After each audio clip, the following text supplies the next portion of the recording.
14 नवंबर देश के प्रथम प्रधानमंत्री जवाहरलाल नेहरू का जन्मदिवस और बच्चों के लिए बाल दिवस। नेहरू का भारत निर्माण में क्या योगदान रहा है ये कहने की जरूरत नहीं है, हालांकि इस पर हम आगे बात करेंगे। लेकिन क्या आपको पता है कि भारत में बाल दिवस हमेशा से 14 नवंबर को नहीं मनाया जाता था? फिर कब मनाते थे और क्यों, जानेंगे आज ज्ञान की डिजिटल दुनिया ध्येय रेडियो के इस पॉडकास्ट में। जवाहरलाल नेहरू न केवल एक शीर्ष कोटि के राजनेता थे, बल्कि अद्भुत वक्ता, गांधी के घोषित उत्तराधिकारी और एक लेखक भी थे जिनके मन का कोना बच्चों के साथ खेलने को आतुर रहता था। नेहरू वो व्यक्ति थे जिन्होंने कहा था कि लोग मुझे भारत का प्रधानमंत्री कहते हैं, लेकिन ये अधिक उचित होता यदि वो मुझे भारत का प्रथम सेवक समझते।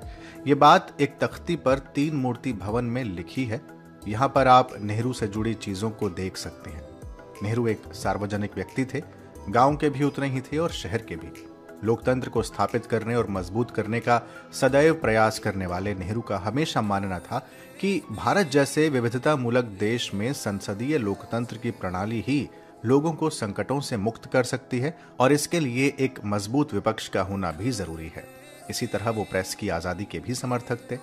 कहते हैं कि नेहरू की हमेशा चाहत थी कि देश की जनता के भीतर अंधविश्वास से मुक्त होकर तर्क करने की वैज्ञानिक सोच पैदा हो। इसी तरह लघु और कुटीर उद्योग की उपयोगिता भी उन्होंने मानी, लेकिन औद्योगिकरण पर भी बराबर जोर दिया। आप जानते हैं कि नेहरू का जन्म एक कश्मीरी पंडित परिवार में हुआ था। उनके पिता मोतीलाल नेहरू एक मशहूर वकील और कांग्रेस के बहुत प्रभावशाली नेता थे। जब नेहरू विदेश से पढ़कर 1912 में लौटे तो सीधा राजनीति से जुड़ गए। बांकीपुर सम्मेलन में भाग लिया, फिर इलाहाबाद के होम रूल लीग के सचिव बने, फिर उत्तर प्रदेश के प्रतापगढ़ जिले में पहले किसान मार्च का आयोजन किया और असहयोग आंदोलन के सिलसिले में जेल भी गए।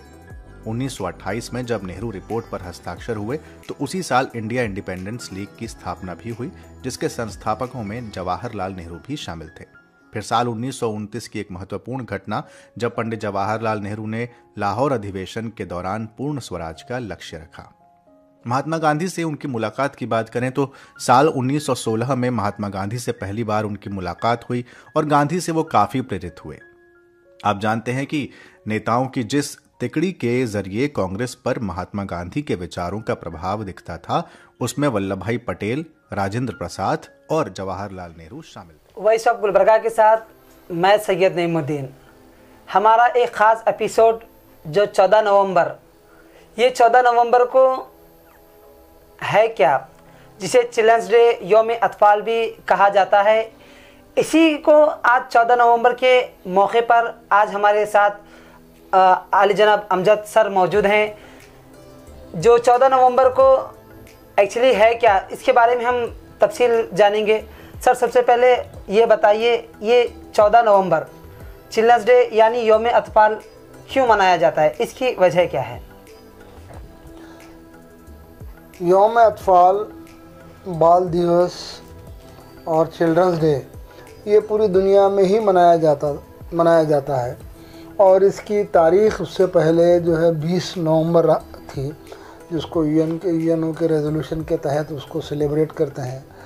लेकिन चूँकि हमारे हिंदुस्तान की आज़ादी के एक बहुत बड़े सुरमा, एक बहुत बड़े हीरो और एक बहुत बड़े लीडर जिन्हें हम पंडित जवाहरलाल नेहरू कहते हैं, उनकी यौम पैदाइश 14 नवंबर 1889 को उनकी यौम पैदाइश है।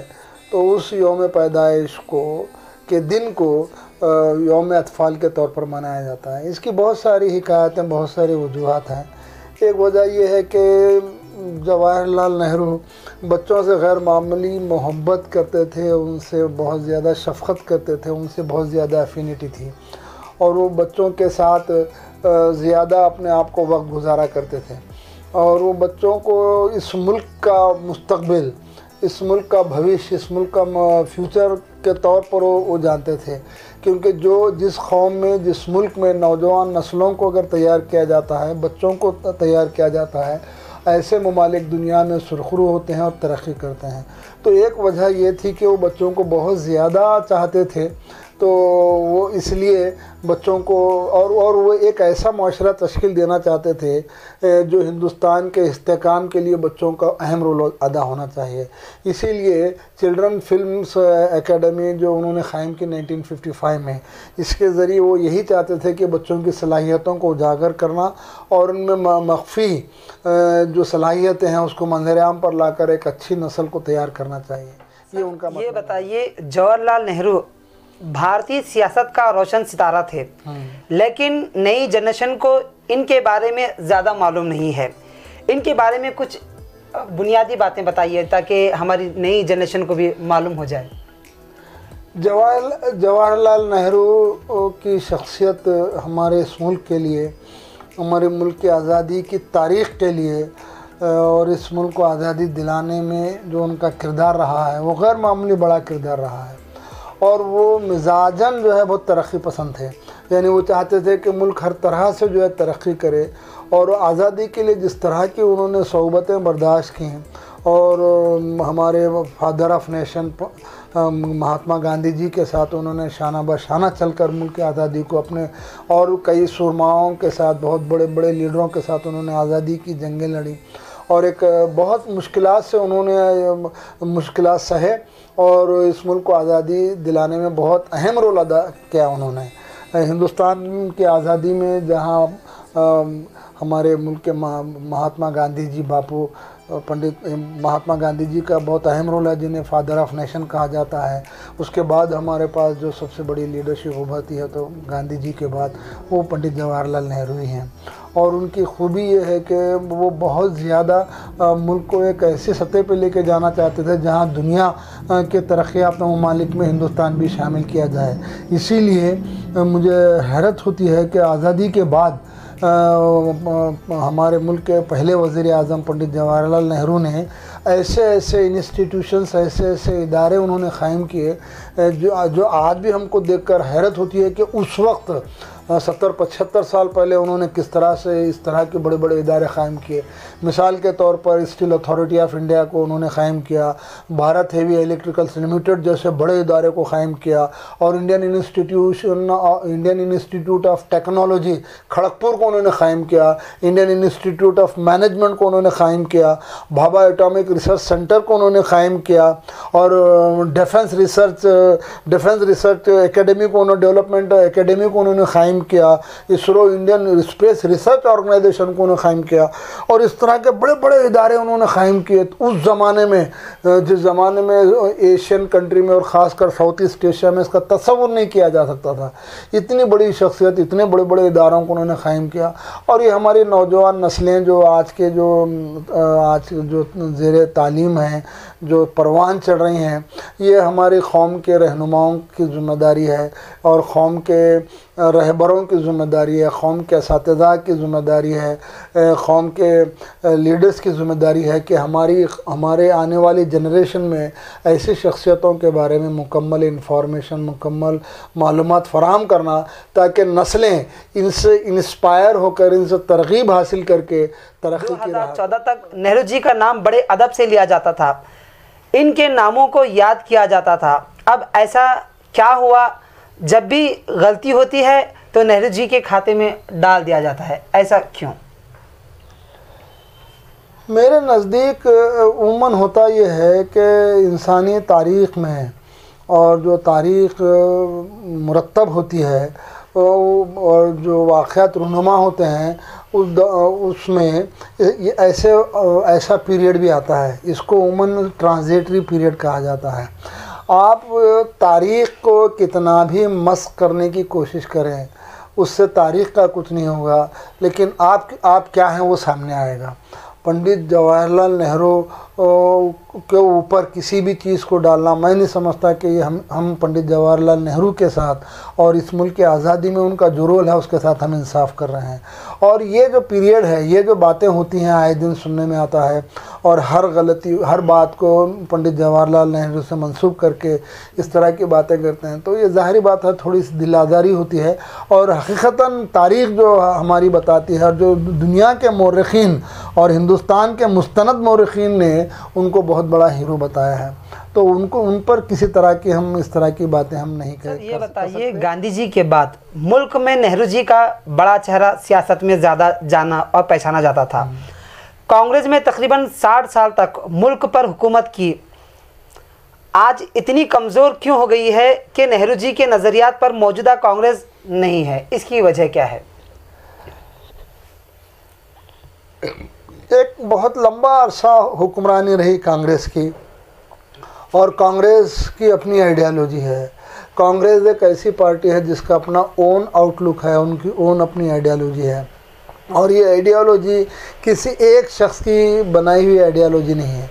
ये एक ऐसे ज़हीन लोग, फ़तीन लोग, सियासी बसीरत रखने वाले, पॉलिटिकल विजडम जिनके पास था, वो उन लोगों ने एक नज़रिए के तहत, एक उसूल के तहत इस पार्टी को क़ायम किया उन्होंने। लेकिन ये कांग्रेस एक अरसे तक मुल्क पर हुकूमत करती रही, और एक अरसे तक हुकूमत करने के बाद ऐसे ब्रेक्स होते हैं, और ये ब्रेक कोई हमारे कांग्रेस के लिए कोई बड़ी ये नहीं है, यानी उसकी शिकस्त या उसका बहुत बड़ी जो है वापसी या मराजत नहीं है। इसके बाद अगर ये लोग और कांग्रेस भी अपने उसूलों से नज़रअंदाज नहीं कर सकती। हाँ, ये बात सही हो सकती है कि कांग्रेस के जो काम करने का ढंग है, जिस नहज पे, जिस अंदाज से काम कर रहे हैं, और जो काम कर रहे हैं, वो शायद मौजूदा हालात में वो मुनासिब नहीं है, और इनको अपने काम करने के तरीक़ेकार और इनको किस तरह से मौजूदा हालात में अपने आप को कामयाबी की तरफ लेके जाना चाहिए कांग्रेस पार्टी को, वो उनका अपना आउटलुक है, उसके ऊपर वो लोग सोचना चाहिए। लेकिन जहाँ तक कांग्रेस पार्टी का ताल्लुक है, वो अपने नज़रिए पर क़ायम है और उसी पे स्टिकअप रहती है। सर ये बताइए, जब भी 14 नवंबर आता है तो स्कूलों में नेहरू जी के बारे में बच्चों को, ताकि मालूम हो जाए कि कितनी बच्चों से मोहब्बत करते थे, अब वो स्कूलों में भी वो उनके बारे में, उनकी हिस्ट्री बताने की बजाय बल्कि मुख्तसर वक्त में वो सेलिब्रेट कर या छुट्टी देकर बच्चों को वापस भेज दिया जाता है। तो ऐसे स्कूलों में जो 14 नवंबर में जो सेलिब्रेट करने की बजाय, उनकी हिस्ट्री बताने की बजाय, लोग इसको भी आहिस्ता आहिस्ता इसको ख़त्म करते जा रहे हैं, बल्कि रिवाज बनता जा रहा है।